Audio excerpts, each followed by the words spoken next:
5 वर्ष के कन्हैया ने बड़ी बड़ी महाराज गोपिकाओं का, ग्वालों का, ब्रजवासियों का, सबका मन मोहित कर लिया। क्यों? क्योंकि प्रभु सिर्फ और सिर्फ 11 वर्ष ही यहाँ पर रहेंगे।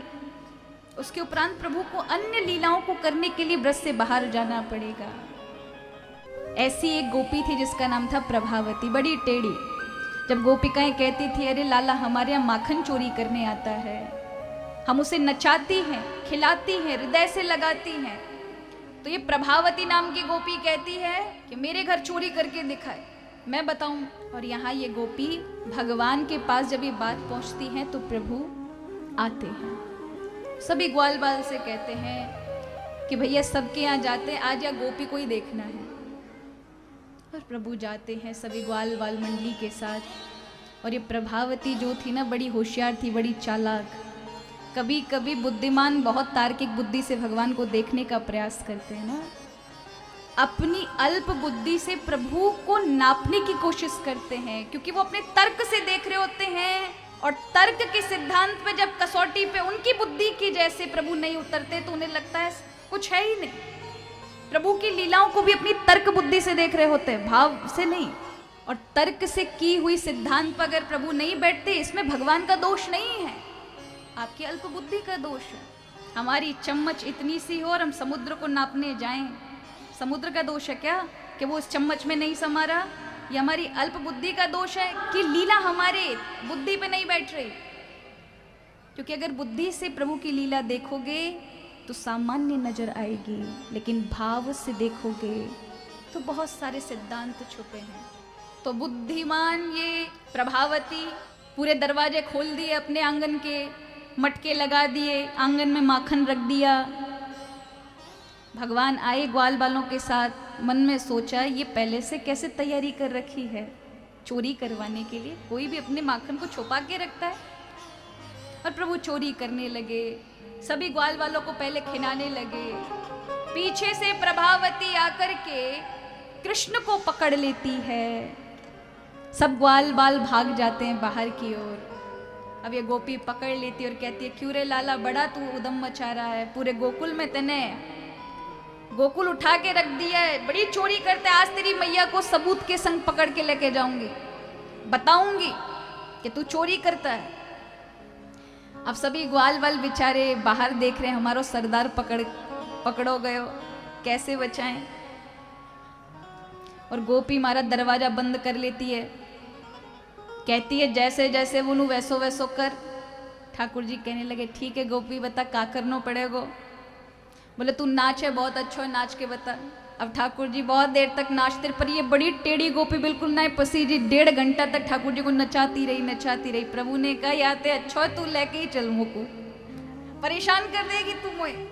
ये गोपी कहती है अगर मेरी बात ना मानेगो तो अभी जाके यशोदा से जाकर कह दूंगी। भगवान कहने लगे पैर थक गए, तू ऐसी नचाती रहेगी पूरे दिन, तू मुझको लेके ही चल मैया के पास।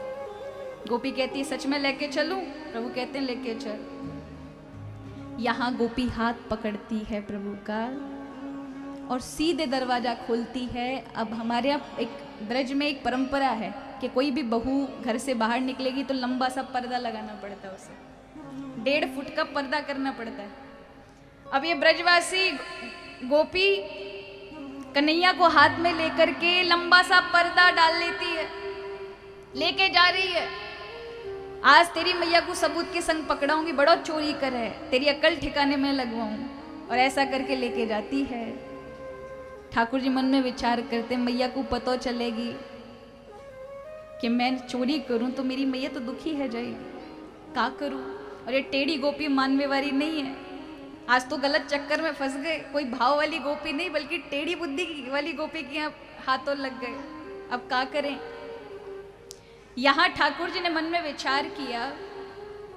उसी समय उस गोपी का देवर भी साथ साथ भगवान की मंडली में चल रहा था। पीछे सारे ग्वाल बाल के सरदार को पकड़ के लेके जा रही, अब तो ये पिटेगा और साथ में हम भी पिटेंगे। तभी ठाकुर जी ने कहा अरे गोपी मेरे हाथ में दर्द है रहो है, मेरा हाथ तूने इतने कस के पकड़ रखा नीला पड़ गया, एक काम कर इस हाथ को छोड़कर मेरा ये वाला हाथ पकड़ ले। अब जो गोपी का देवर था ना, वो कन्हैया को, क्योंकि वो अभी अभी आया था, उसने देखा लाला क्या हो गया, ये मेरी भाभी तो को काय को पकड़ के लेके जा रही है। बोले बात ऐसी है भैया, मैंने भरपेट भोजन घर पे कर लियो है और तेरी जो भाभी ये कह रही है कि चल लड्डू खाने चल, जबरदस्ती लेके जा रही है और मेरा मन नहीं है बिल्कुल भी, पर ये जबरदस्ती कर रही है, अब मैं क्या करूँ, जाना पड़ रहा है।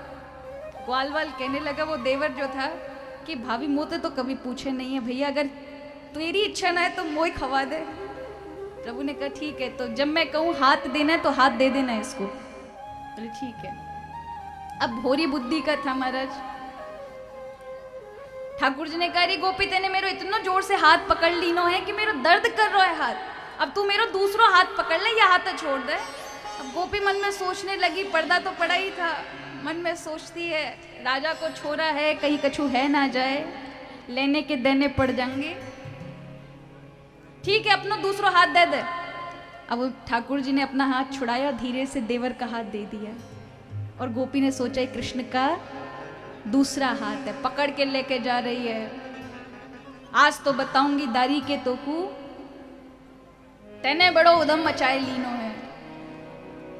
सो पहुंचती है दरवाजे पर और आवाज लगाती है यशोदा बाहर निकल, और ठाकुर जी दौड़े दौड़े पहले मैया के पास पहुंच जाते हैं। मैया पता नहीं है उल्टी टेढ़ी मेढ़ी गोपी आ रही है, मेरा नाम बदनाम करती भाई, मैं तो तेरे पास हूँ लेकिन वो कह रही है कि मैंने बाकी यहाँ चोरी की है, अब तू ही संभारी हो। मैया कहती लाला कोई बात ना है, तू मेरे पास है, कोई कैसे तेरे ऊपर झूठा दोष लगाएगी। इतने में गोपी आती है और जोर से आवाज लगी यशोदा बाहर निकल, देख तेरे लाला को सबूत के संग पकड़ के लेके आई हूँ। यशोदा मैया अपने लाला को लेके बाहर आती है, वो देखती है अपने देवर का हाथ पकड़ करके और गोपी उल्हाना दे रही है, अरे तेरो लाला देख पकड़ के लेके आई हूँ। यशोदा मैया कहती है अरे प्रभावती किसको पकड़ कर लेकर आई है, पहले देख तो सही कौन है। जैसे ही वो घूंघट उठा के देखती है तो समक्ष ठाकुर जी खड़े हैं। मन में विचार करती है कि ये उद्यमी वहां पर है तो मेरे बगल से कौन है, और जो ही देखती है ऐसे मुंडी घुमा के तो देखा कि यहाँ तो देवर है, समझ नहीं आया ये यहाँ कैसे आ गया, खींच के एक चांटा मारा। अब बेचारो महाराज बाने सोचो लड्डू मिलेगो, चाटो कैसे मिल गया। यहाँ यशोदा कहती तेने मेरे छोरा को झूठो नाम लगायो है, आइंदा से सोच समझ के आना। गोपी दौड़ती है पीछे से। ठाकुर जी कहते मैया तेने बहुत अच्छा जवाब दिया, मैं जाऊं। ठाकुर जी जब कहते कि जाऊं तो मैया कहती ठीक है जा।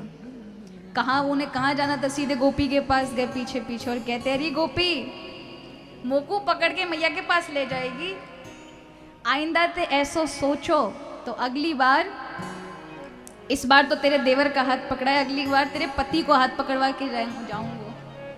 और जैसे ही कहा गोपी पीछे दौड़ी, लेकिन उस दिन का दिन था, प्रभावती के मन में भगवान की छवि छप गई। वह स्वयं जहां प्रभु गाय आदि चराते थे उस ओरी जाकर के उस मार्ग पर कि जहां प्रभु मिल जाएं और उसका मार्ग रोके और उसके माखन को छीन कर सभी ग्वाल वाल खाएं, उसकी प्रशंसा करें।